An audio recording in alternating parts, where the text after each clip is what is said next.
Hello বন্ধুরা, Shaoli delicious কিচেনে আপনাদের সকলকে স্বাগত জানাই। আজ আমি চলে এসেছি আমার একটা নতুন রেসিপি নিয়ে, গুগলি কারি বা গুগলির ঝোল নিয়ে চলে এসেছি। চলুন তাহলে রেসিপিটা শুরু করা যাক, আর আপনারাও দেখে নিন রেসিপিটা। আমি এভাবে এক বাটি গুগলি নিয়ে নিয়েছি আর একটা আলুকে এভাবে কেটে নিয়েছি। মশলার মধ্যে আমার লাগছে দুটো পেঁয়াজ, একটা টমেটো, 1 চামচ আদা বাটা, 1 চামচ রসুন বাটা। এবার কড়াই গরম করে আমি 2 চামচ তেল দিয়ে দিয়েছি। তেলটা গরম হয়ে গেলে আমি ওর মধ্যে গুগলিগুলোকে দিয়ে দেব, দিয়ে খুব ভালোভাবে একটু ভেজে নেব।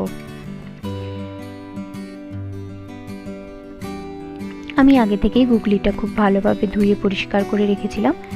ভালোভাবে ওটাকে পরিষ্কার করতে হয় চটকে চটকে, তো ওর মধ্যে আঠালো যে ভাবটা আছে ওটা চলে যায়, আর বাকি যে আঠালো ভাবটা থেকে যায় ওটা ভাজার সময় ওটা চলে যায়। তো খুব ভালোভাবে গুগলিগুলোকে ভেজে নিতে হবে।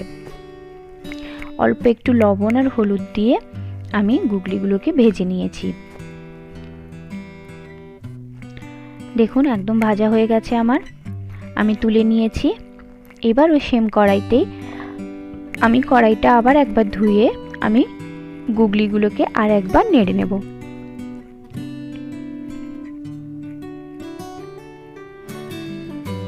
প্রায় 1 মিনিটের মতো আমি আর একবার নেড়ে নিয়েছি।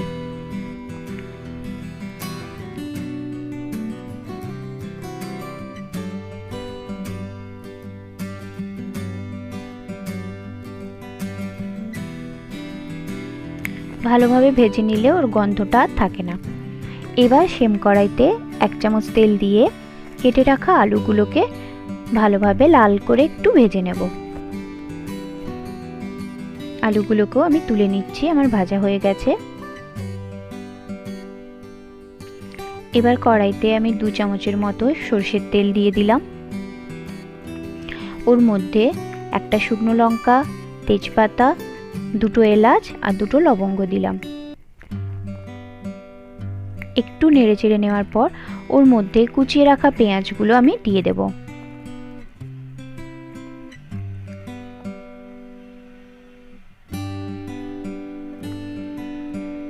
পেঁয়াজের মধ্যে একটু আমি লবণ দিয়ে দেব।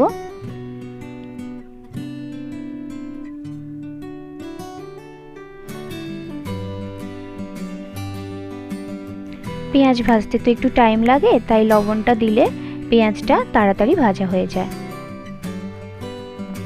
আমার পেঁয়াজ ভাজা হয়ে গেছে, দেখুন পেঁয়াজটা খুব ভালোভাবে ভাজা হয়ে গেছে। এবার ওর মধ্যে বেটে রাখা রসুনটা দিয়ে দিচ্ছি।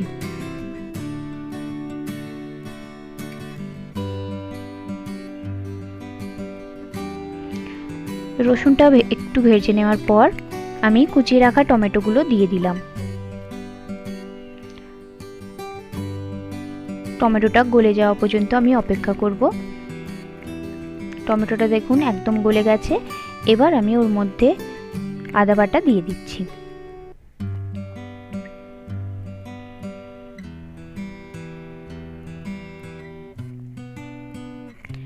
এবার এক এক করে গুঁড়ো মশলাগুলো আমি দিতে থাকবো। 1 চামচ ধনে গুঁড়ো, 1/2 চামচ হলুদ গুঁড়ো দিলাম, আর 1/2 চামচ লঙ্কা গুঁড়ো দিয়েছি, আর অল্প একটু কাশ্মীরি মির্চ ব্যবহার করেছি কালারের জন্য। আপনারা যে যেমন ঝাল পছন্দ করেন আপনারা ঠিক তেমনই ঝাল খাবেন।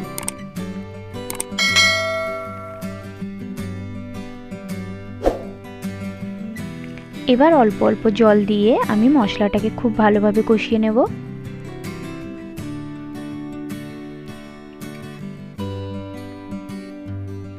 কাশ্মীরি মির্চ দেওয়ার জন্য মশলার কালারটা খুব সুন্দর এসেছে। মশলাটা আমার কষানো হয়ে যেতে আমি ওর মধ্যে আলু আর গুগলিটা দিয়ে দিলাম।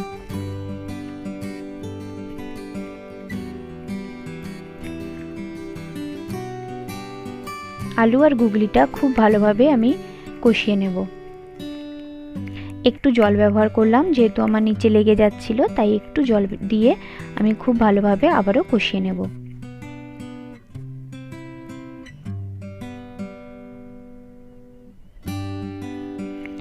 এবার পরিমাণ মতো আমি লবণ দিয়ে দিচ্ছি।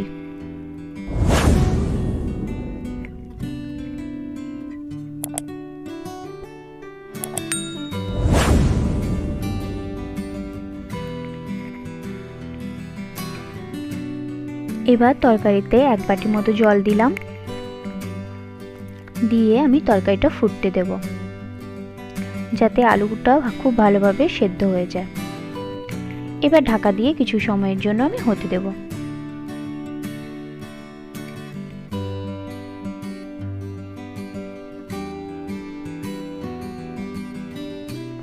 আমি এই সময় লবণটা চেক করে নিয়েছি আর আলুটাও আমার একদম সেদ্ধ হয়ে গেছে। আমার গুগলি কারি একদম রেডি হয়ে গেছে। আপনারা এইভাবেই বাড়িতে বানিয়ে নিন। শীতের মরশুম, এই সময় গুগলি পাওয়াই যায়। আপনারা এইভাবে বাড়িতে বানিয়ে নিন আর গরম গরম ভাত দিয়ে পরিবেশন করুন। আমার রেসিপিগুলো যদি আপনাদের ভালো লেগে থাকে তাহলে একটা লাইক, কমেন্ট, শেয়ার আর আমার চ্যানেলটাকে সাবস্ক্রাইব করে দেবেন। Thank you.